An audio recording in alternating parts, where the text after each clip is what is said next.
Chase Lee Hockey here with the Blue Futon. Out of the box or out of the wall, whatever you want to call it, we have, oh yeah, Pinocchio. Hence, why did I pick this one?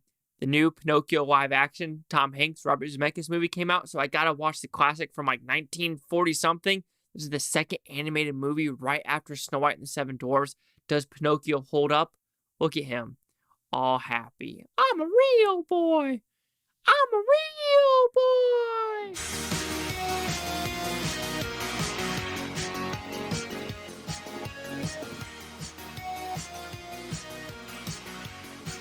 So Pinocchio, what's about? It's a very simple premise.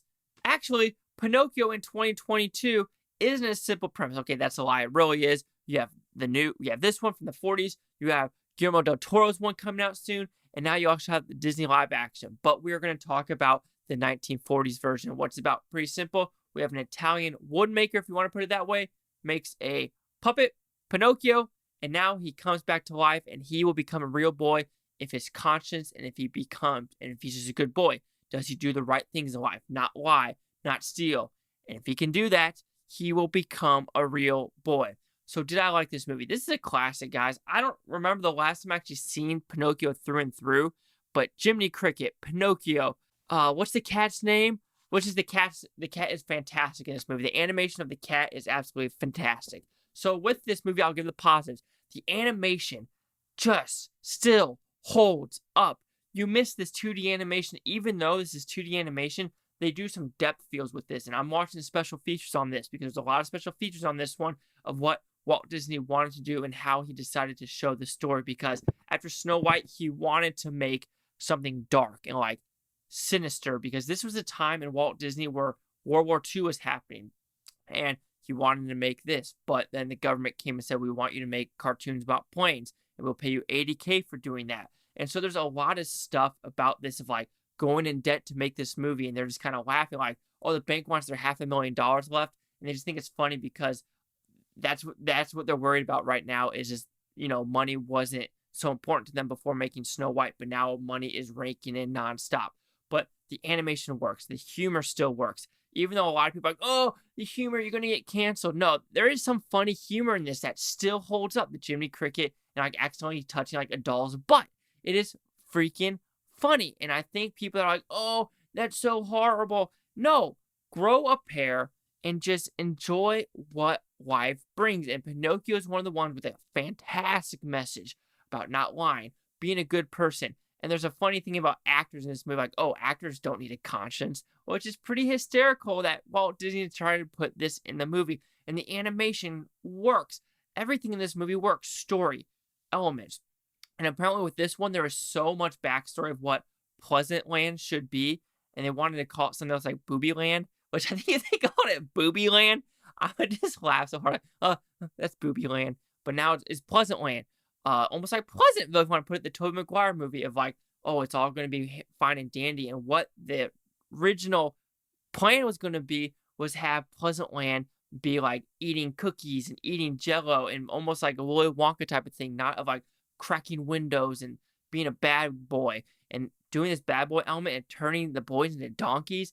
Absolutely, I bet you terrifying back in the day. Oh my God, I don't want to be a donkey. I'll be a good boy, I promise. So the story just works. It's crisp.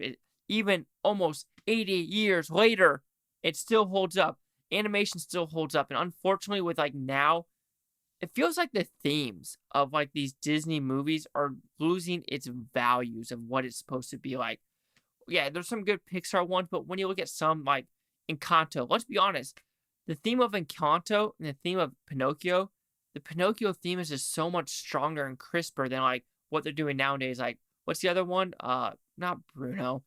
Bruno is still Encanto. Coco. It's like, to me, everyone loved Coco. It's fine. I mean, it's one of those okay type of movies. But Pinocchio, I think, holds up.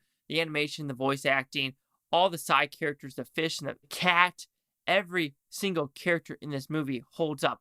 I guess the weird thing is why is there a walking fox?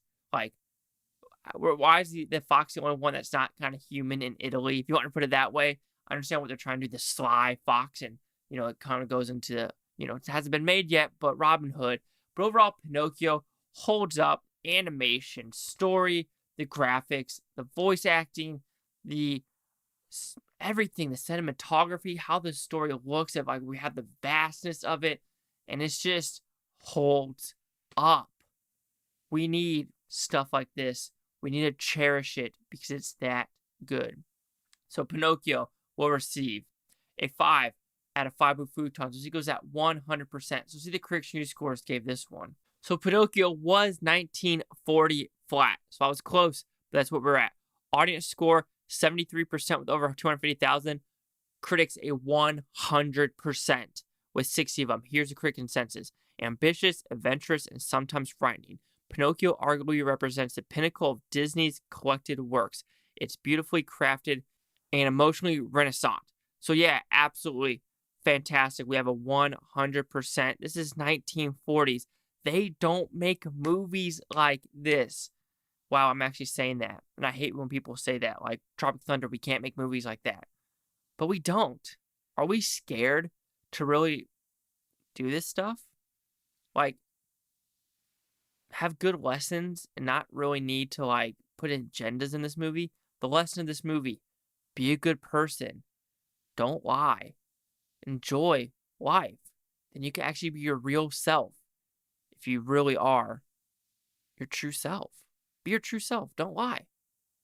Don't hold secrets. I know you can do it. 173. Chase out with the blue futon. Like, comment, subscribe. Let me know what you think is Butontopia. You Butonians, thank you for watching. Have a great day. And I think that Abigail Disney, the person who's like the niece of like Walt Disney, she needs to like actually listen to Walt Disney's like archive of what he's talking about. Because that's why I'm enjoying the living poop out of these special features to see what is actually said in the 30s, what is said in the 40s, what do they believe in, what is their agenda. There isn't one, but today's day and age, there always has to be an agenda. Or political. That's according to Jennifer Lawrence.